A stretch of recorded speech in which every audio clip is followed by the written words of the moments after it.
Hello everyone, welcome to our channel. Social science में class 8 का chapter number 18 जिसका नाम है सोशल जस्टिस, सोशल एनोमली। सबसे पहले इंट्रोडक्शन दिया है कि ये चीज क्या है। तो Indian society is the process of the speedy transformation from traditional to modern one. इसका सीधा मतलब ये है कि भारतीय समाज सोसाइटी जो है वो कहीं ना कहीं स्पीडी वे से ट्रांसफॉर्म हो रहा है। किसमें? ट्रेडिशनल जो वे से हम लाइफ जी रहे थे उससे हम दिन ब दिन कैसी लाइफ कोशिश कर रहे हैं, modern one. Changes have also been taking place in economy. और ये और कौन से प्रकार के चेंजेस आ रहे हैं? तो economic changes, social changes, political and cultural spheres में चेंजेस देखने को मिल रहा है। And a judicious and the coherent system is essential for the sustenance of the society. यानी कि समाज के अंदर इस प्रकार के जो बदलाव आ रहे हैं जिसमें कोई समाज पीछे ना रह जाए, सभी लोग इक्वली आगे बढ़ पाए, इसके लिए जुडिशियल और कोहेरेंट यानी कि उसके साथ जुड़ी हुई जो सिस्टम है उसको कैसा करना पड़ेगा, हमें अच्छे से मेंटेन करना पड़ेगा। To ensure social justice all people should have a equal opportunity for their development without any kind of discrimination basis on caste, sex, race etcetera. यानी कि अगर सबको इक्वली डेवलपमेंट करना है, इक्वली प्रोग्रेस करना है, तो किसी भी प्रकार का भेदभाव नहीं आना चाहिए, सबको इक्वल अपॉर्चुनिटी मिलनी चाहिए। किसी भी प्रकार के बेसिस के भेदभाव उनके बीच में होना चाहिए नहीं। तो ये सिंपल इंट्रोडक्शन था चैप्टर का। आगे बढ़ते हैं। यहाँ पे समझाया गया है दो शब्द, सोशल जस्टिस। सोशल जस्टिस कितने शब्दों का बना हुआ है? दो। कौन से दो शब्द? एक है सोशल, दूसरा शब्द है जस्टिस। तो यहाँ मीनिंग पूछे आपको तो फर्स्ट वर्ड सोशल रिलेट करता है all people live in a society, यानी कि सभी लोग एक समाज में रहते हैं। And the word justice is related to independence, equality and right. तो सोशल जस्टिस कितने शब्दों का बना हुआ है? दो शब्दों का। सोशल का मीनिंग क्या होता है? All people live in society. और जस्टिस कितने शब्दों से जुड़ा हुआ है? तीन, इंडिपेंडेंस, इक्वालिटी एंड राइट। तो यहां से सिंपल आपका एक सवाल निकल सकता है। Next, social justice is meant for ensuring individual independence. यानी कि सोशल जस्टिस क्या शो करता है, क्या मेंट करता है? तो सबको इंडिविजुअल इंडिपेंडेंस मिलनी चाहिए, दूसरा इक्वालिटी फील होनी चाहिए, तीसरा प्रोटेक्टिंग द इंडिविजुअल राइट, यानी कि जो उनको अधिकार मिले हैं, इंडिविजुअल राइट मिले हैं, वो प्रोटेक्ट होने चाहिए। ये है इंपॉर्टेंट लाइन आपकी चैप्टर की। हमारा एम सोशल जस्टिस का ये है कि समाज, सोसाइटी को क्या करना चाहते हैं हम? रिकंस्ट्रक्ट करना चाहते हैं। क्या करना चाहते हैं? रिकंस्ट्रक्ट। चलो अब यहां से अपना एक न्यू टॉपिक शुरू हो रहा है। टॉपिक का नाम है सोशल इनइक्वालिटी। इक्वालिटी और इनइक्वालिटी दोनों ऑपोजिट वर्ड है, तो यहाँ पे हम समझेंगे इनइक्वालिटी। सोशल इनइक्वालिटी रिफर करती है situation where there is an inequality in term of. हम सोचते हैं कि भाई सर समाज में कौन से प्रकार की इनइक्वालिटी फेस होती है, कौन से लोग इनइक्वल फील करते हैं दूसरों के कंपैरिजन में? तो जिनके इंडिविजुअल राइट्स ना हो, यानी कि सभी इंसानों को एक इंडिविजुअल राइट मिले होते हैं कि आपको किस तरह से जीना है, आपको क्या क्या चीजें मिलनी चाहिए। अगर आपको नहीं मिल रही है तो आपका कौन सा राइट वायोलेट हो रहा है? Individual right. दूसरा, एक्सेस टू अपॉर्चुनिटी, यानी कि आपको कहीं पे पहुंचना है, आपको कुछ हासिल करना है और आपको वहां पहुंचने के लिए एक्सेस नहीं मिल रहा है, आपको आगे रास्ता नहीं मिल रहा है, आपको अपॉर्चुनिटी नहीं मिल रही है, तो ये भी एक प्रकार की क्या है? सोशल इनइक्वालिटी है। इन आर कंट्री, हमारे देश की बात करें तो inequality in terms of, inequality कहां कहां देखी जाती है? तो अपने देश के अंदर कुछ ऐसी चीजें जैसे कि एजुकेशन, एम्प्लॉयमेंट, इनकम, सेक्स यानी कि जेंडर, कास्ट, इन ऑब्जर्व यानी कि इन जगहों पे ऑब्जर्व किया जाता है कि लोग इनइक्वालिटी फील करते हैं। जैसे कि एजुकेशन की बात करें, जैसे कि आप अभी 14 ईयर की उम्र है, आप अच्छी स्कूल में पढ़ रहे हो, आपकी जो जो जरूरत है वो आपके माँ बाप पूरी कर रहे हैं, लेकिन एक बच्चा ऐसा है जिसके माँ बाप शायद हर रोज का कमा के हर रोज का खाना पीना उनका हो रहा है, तो उनका बच्चा नहीं पढ़ पाएगा। यानी कि उनको किस प्रकार की इनइक्वालिटी फील हो रही है? एजुकेशनल इनइक्वालिटी फील हो रही है। क्लियर है? चलो नेक्स्ट, अर्लियर, पहले के टाइम पे सेक्स बेस्ड डिस्क्रिमिनेशन देखने को मिलता था। यहाँ पे जेंडर की बात हो रही है, जेंडर बेस्ड डिस्क्रिमिनेशन यानी कि male and female, practice by paying unequal amount of wages to males and female from similar kind of work. यानी कि पहले के टाइम पे, अर्लियर टाइम पे मैन एंड वुमेन यानी कि पुरुष और महिलाओं के बीच में ऐसा भेदभाव होता था कि जो काम दोनों कर सकते हैं, दोनों को इक्वल जो काम दिया है, लेकिन दोनों को वेजेस, वेजेस का मीनिंग होता है काम के बदले में जो आपको सैलरी मिलेगी, अमाउंट मिलेगा, उसको क्या बोला जाएगा? वेजेस। यानी कि दोनों लोग अगर सेम काम कर रहे हैं तो भी दोनों को पैसे अलग अलग मिल रहे हैं, महिलाओं को कम दिए जा रहे हैं, पुरुषों को ज्यादा दिया जा रहा है। तो ये भी एक प्रकार की इनइक्वालिटी हुई। ये कैसी इनइक्वालिटी है? सेक्स बेस्ड या तो gender based discrimination. By and large, discrimination was also practiced in upbringing of sons and daughter and educating them. Generally हम देखते हैं कि कुछ समाज के अंदर, कुछ सोसाइटी के अंदर, अभी ऐसा नहीं हो रहा है, पहले की बात करें तो पहले के टाइम पे ऐसा होता था, लड़कों को पढ़ाई लिखाई की अपॉर्चुनिटी ज़्यादा मिलती थी, लड़कियों को उतना पढ़ाया लिखा नहीं जाता था, तो ये भी भेदभाव देखने को मिलता था. And in general following reason can be held a responsible for social inequality. यानी कि ये दिए गए रीजन ही है कि हमारे समाज के अंदर क्या देखने को मिलती है, इनइक्वालिटी और समानता. यहाँ पे कुछ पॉइंट्स दिए हैं, देखो. People remain deprive from social benefit. लोगों को सोशल बेनिफिट नहीं मिलेंगे अगर उनके पास किस चीज की कमी होगी, एजुकेशन. यानी कि आप पढ़ोगे लिखोगे नहीं तो कहीं ना कहीं सोशल बेनिफिट से क्या रह जाओगे, पीछे. दूसरा, sometime the lack of knowledge. अगर आपके पास नॉलेज नहीं है किसके बारे में, about the law. Law means rules, कानून. Also lead to the situation of the social inequality. यानी कि अगर आप एक ऐसे समाज में रह रहे हो जिस समाज के अंदर आपको एक्सेस नहीं मिल पा रहा है, अपॉर्चुनिटी नहीं मिल पा रही है, और अगर आपको लॉ, कानून के बारे में भी पता नहीं है कि सरकार के रूल्स क्या है, हमारे कॉन्स्टिट्यूशन में क्या, संविधान में क्या क्या चीजें बताई गई है, तो आप कहीं ना कहीं डेवलप नहीं हो पाओगे. और ये भी कैसी सिचुएशन है, सोशल इनइक्वालिटी. पहले के टाइम पे जो जो चीजें नहीं होनी चाहिए फिर भी होती थी, उस प्रकार की चीजों को हम क्या बोलेंगे, इविल प्रैक्टिस, अंधश्रद्धा, prevalent in the society and obstruct the social development of the people of certain community. हर जगह नहीं, एविल प्रैक्टिस सर्टेन कुछ समाज के अंदर ही देखने को मिलती थी, जिसकी वजह से वो समाज क्या रह जाता था, पिछड़ा या तो पीछे रह जाता था. The social development is also obstructed by the prevalence of the conservative beliefs under the influence of which people do not accept the new idea or changes. यानी कि कुछ समाज के अंदर, कुछ समाज के जो एल्डर पर्सन होते हैं, जो बहुत सालों से जो चीजें चली आ रही है ट्रेडिशनल, उसी वे से चलाना चाहते हैं, वो किसी भी प्रकार का न्यू आइडिया या न्यू चेंजेस लाना नहीं चाहते हैं. तो वो जो उनके इन्फ्लुएंस में आके पूरा समाज जो काम कर रहा है, जिसकी वजह से भी लोग पीछे रह सकते हैं. तो ये सिंपल चीजें बताई है सोशल इनइक्वालिटी की. नेक्स्ट है efforts to attain social justice. एक चीज समझ आई कि भाई समाज के अंदर अपने साथ इनइक्वालिटी हो रही, इनइक्वालिटी होने के बाद आपको एफर्ट लगानी पड़ेगी, क्या लेने के लिए, सोशल जस्टिस. तो सोशल जस्टिस के लिए क्या क्या चीजें होती है, तो सर्टेन प्रोविजन, कुछ ऐसे प्रोविजन बनाए गए हैं हमारे कॉन्स्टिट्यूशन के अंदर, कॉन्स्टिट्यूशन ऑफ इंडिया, जो हमारे जो चीजें हैं उसको क्या करते हैं, प्रोटेक्ट, यानी कि protection of welfare and development of the schedule caste and schedule tribe या तो नोमैडिक कम्युनिटी. आप देखोगे कि जनरली कई जगहों पे आपने सुना होगा ST एंड SC, ये जो समाज जो बाकियों की कंपैरिजन में कहीं ना कहीं पीछे रह गए हैं. नोमैडिक पीपल जो है उन लोगों के लिए, सोशली इकोनॉमिकली जो बैकवर्ड क्लासेस है उनके लिए, जो माइनॉरिटी यानी कि जिनकी जनसंख्या कम है, तो इनके लिए कुछ रूल्स या कुछ ऐसे प्रोविजन है जिसकी वजह से वो दूसरे समाज की कंपैरिजन में आगे बढ़ पाए और पीछे ना रह जाए. तो पहला, कॉन्स्टिट्यूशन ऑफ इंडिया कन्फर करता है द सोशल, इकोनॉमिकल, पॉलिटिकल, क्या मिलना चाहिए सबको, justice, equally to all citizen of the country. Bharat के अंदर रहने वाले सभी नागरिकों को इक्वल अपॉर्चुनिटी तो मिलनी ही चाहिए, साथ ही साथ इक्वल जस्टिस मिलना चाहिए, वो पॉलिटिकल फॉर्म में, इकोनॉमिकल फॉर्म में या तो सोशल फॉर्म में हो. ये चीज सबको मिली है, ऑल सिटीजन ऑफ इंडिया, यानी कि वो कोई भी कम्युनिटी को मैटर करती नहीं है. दूसरा, it has been stated, stated का मीनिंग होता है मेंशन होना. कहां पे मेंशन है, कॉन्स्टिट्यूशन में. क्या, each citizen is entitled for the equal opportunity and status. यानी कि अगर आपको कुछ करना है तो आपको इक्वल अपॉर्चुनिटी और इक्वल स्टेटस मिलेगा, आप भारत के सिटीजन है तो, क्योंकि ये चीज कहां पे लिखी हुई है, अपने संविधान के अंदर.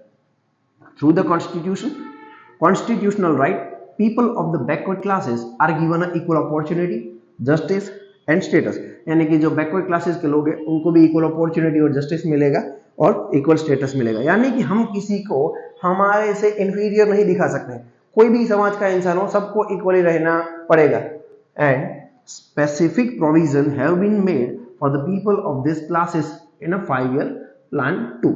आप देखते हैं कोई भी सरकार होती है, कोई भी गवर्नमेंट होती है, तो वो कितने साल के लिए रहती है, 5 साल के लिए. तो 5 साल के लिए उनको बहुत सारे प्लान बनाने पड़ेंगे कि लोगों के वेलफेयर कैसे करें. तो लोगों के वेलफेयर के लिए जो प्लान बनते हैं उसको क्या बोला जाता है, 5-year प्लान. तो ये इस प्रकार के समाज के लिए ऐसे स्पेशल प्रोविजन बनते हैं 5-year प्लान के अंदर. ठीक है, चलो नेक्स्ट है social inequality. And economic condition, यानी कि इस प्रकार के लोगों की इकोनॉमिक कंडीशन कैसी देखने को मिलती है। तो सबसे पहले perceiving someone as a superior or inferior is common practice followed by human being। एक इंसान के अंदर एक चीज देखने को मिलती है, क्या हम कई बार लोगों को हमसे नीचा या तो कम दिखाने की कोशिश करते हैं। तो ये चीज ह्यूमन बीइंग के अंदर प्रैक्टिस कैसी है, कॉमन, ये सब लोग करते हैं। तो हम सुपीरियर है, कोई हमसे इंफेरियर है, ये चीज अगर हम प्रैक्टिस कर रहे हैं तो जिसकी वजह से क्या होता है, when this is a practice slowly get a rooted and discrimination surface in the society. इससे समाज के अंदर एक बहुत बड़ी चीज देखने को मिलती है, जिससे एक समाज जो ऊपर और दूसरा समाज उनकी कंपैरिजन में नीचा दिखाया जाता है। तो यहाँ पे ये चीज उनके साथ भेदभाव हो रहा है, डिस्क्रिमिनेशन हो रहा है। And this result in a people helping only this belonging to their class and dislike toward the people of other class। यानी कि आप जिस समाज से, आप जिस सोसाइटी से आते हो, आप अपनी सोसाइटी और समाज के लोगों का काम करोगे, उनको पसंद करोगे, उनकी हर चीजों में मदद करोगे, लेकिन आप दूसरे अदर क्लासेस के लोगों को किसी भी प्रकार की मदद नहीं करोगे या तो आप उनको पसंद करोगे नहीं। सिंपल एग्जांपल समझाते हैं। कोई एरिया है, उस एरिया के अंदर एक जो रिप्रेजेंटेटिव बना है, एमएलए बना है, वो एमएलए मान लो कि ए नाम की कम्युनिटी से, तो वो अपनी कम्युनिटी के लोगों के प्रॉब्लम सॉल्व करेगा, अपनी कम्युनिटी के लोगों की बात सुनेगा। दूसरी बी, सी, डी अदर कम्युनिटी के लोग अगर उनकी प्रॉब्लम लेके इनके पास आते हैं तो इनकी प्रॉब्लम सुनता नहीं है या सॉल्यूशन लाता नहीं है। तो इस प्रकार की सिचुएशन को भी क्या बोलेंगे, सोशल इनइक्वालिटी। ठीक है, clear? This is only example. And toward the other classes such a situation may lead to a class conflict with the serious impact of the society। इससे क्या होता है, कॉन्फ्लिक्ट होता है, ऑब्वियसली लड़ाई झगड़े होंगे और एक सीरियस मैटर बन जाएगी। And due to this sometime a certain class, कुछ जो लोग होते हैं in the society lags behind in a progress, यानी कि जिससे क्या होता है, एक समाज का प्रोग्रेस, जिसका लीडर, जिसका रिप्रेजेंटेटिव, जिसका व्यक्ति पावर में है, वो समाज बहुत आगे जा रहा है, बहुत प्रोग्रेस कर रहा है, और दूसरे बेचारे प्रोग्रेस कर पाएंगे नहीं और पीछे रह जाएंगे। And such a deprived class does not have any access to facilities for the development, यानी कि उस समाज के लोग जिसका कोई रिप्रेजेंटेटिव नहीं बन पाता है तो वो अपने आप को डेवलप करने के लिए उनके पास किसी भी प्रकार की फैसिलिटीज होगी नहीं।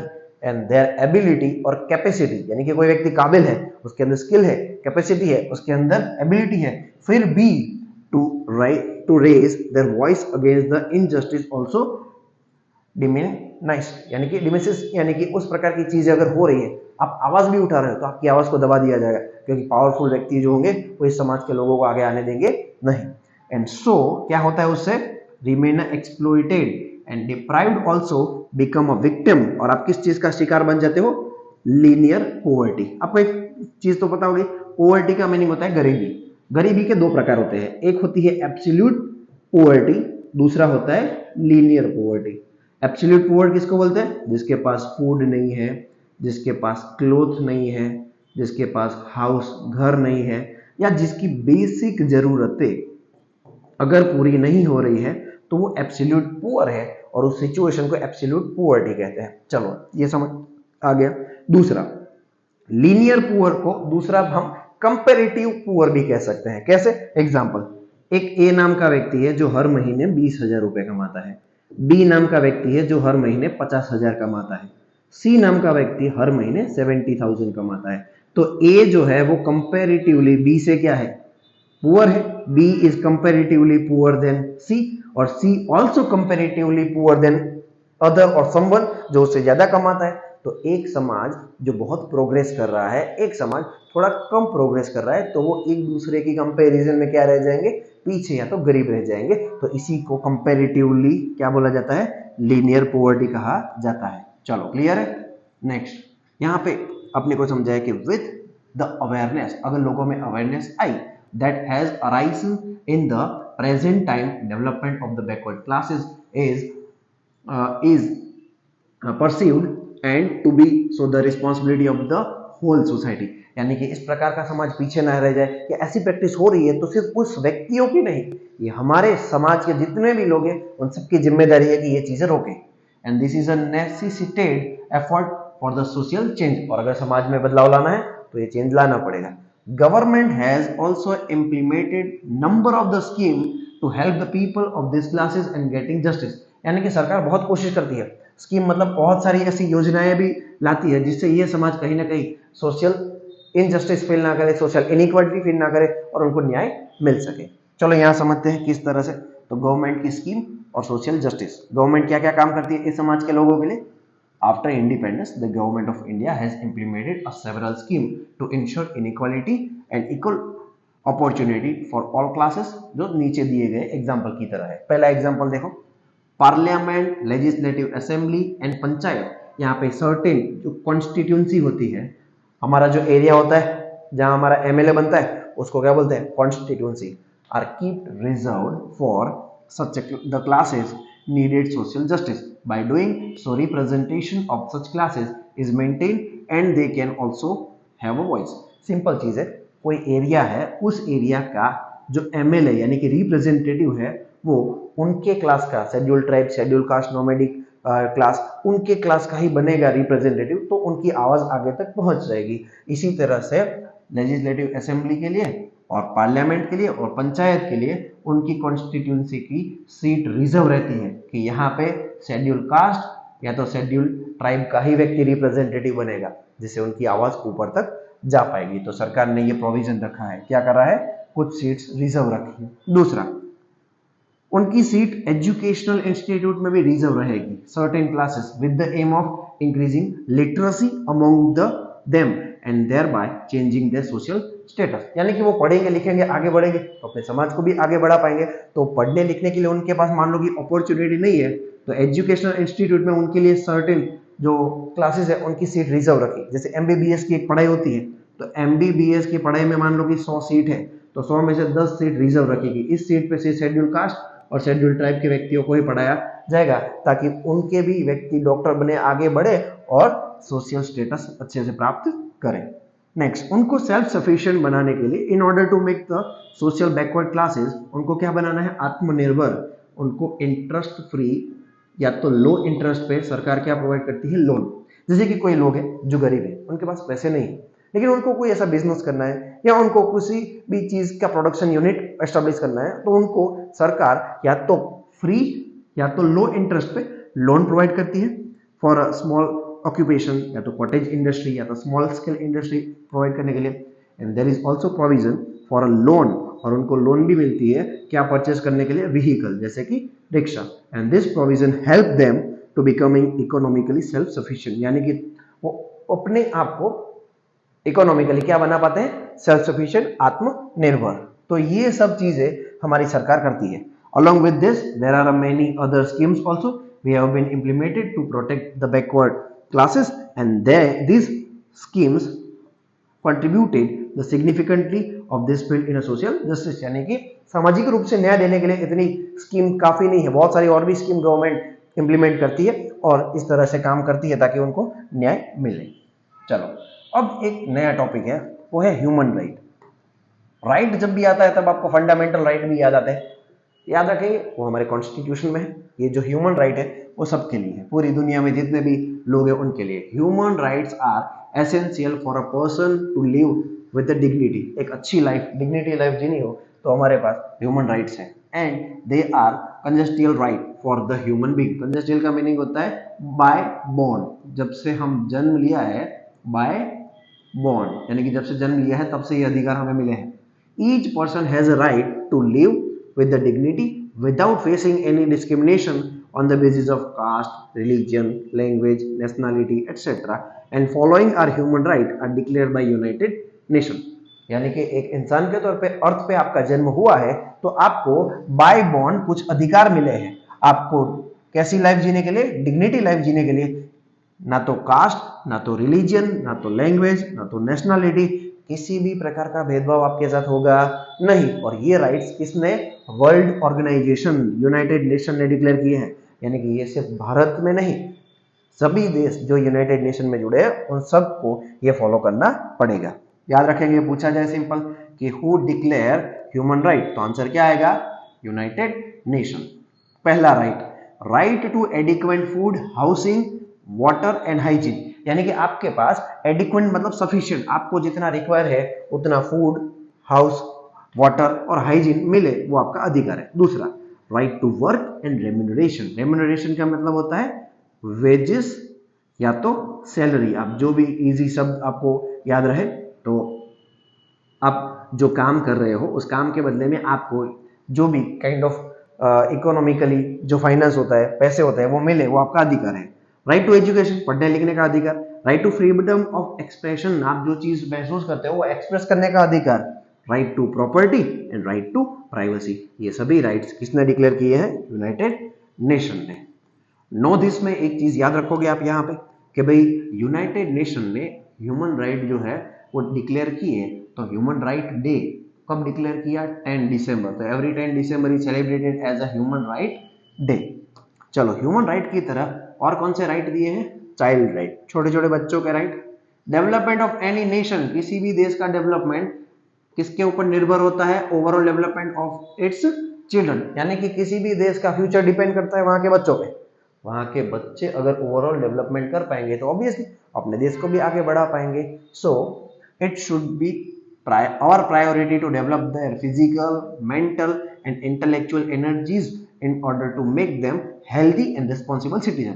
वो हमारे ऊपर है कि हमारे बच्चों को हम अच्छे से उनके मेंटल, फिजिकल, इंटेलेक्चुअल एनर्जीज पे काम करें, अच्छे से उनको पाल पोस के बड़े करें, ताकि वो अच्छे और रिस्पॉन्सिबल सिटीजन बन पाए। एंड फॉलोइंग, यहाँ पे नीचे ह्यूमन राइट की तरह नीचे क्या दिए गए हैं? चाइल्ड राइट, और ये भी किसने डिक्लेयर किए हैं? यूनाइटेड नेशन ने। याद रखेंगे, human right and child right also declared by United nation.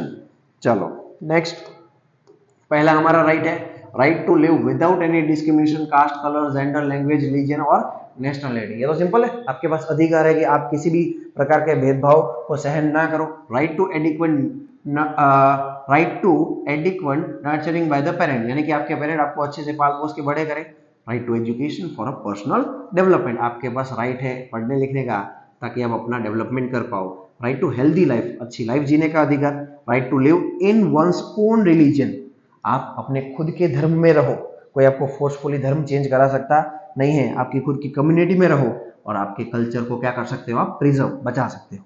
Right to freedom of expression and right to protection against a mental और फिजिकल हैरेसमेंट, यानी कि आपको कोई मेंटली या फिजिकली हैरेस कर रहा है, एक्सप्लॉइट कर रहा है या एगोनी हो रहे हैं, तो इस प्रकार की चीजों के सामने आप आवाज उठा सकते हैं। Right to social security and proper standard of living, यानी कि प्रॉपर स्टैंडर्ड ऑफ आपको लिविंग मिल रहा है कि नहीं, उस सब चीज़ों पे आप ध्यान रखो। और बच्चों के राइट, चाइल्ड राइट डे कब सेलिब्रेट होता है? 20 नवंबर। तो यहाँ आपका चैप्टर क्या होता है? कंप्लीट। आई होप आपको इस प्रकार के वीडियो हेल्प करेंगे। Thank you so much. Bhanu, बंद नहीं करना है यहाँ पे।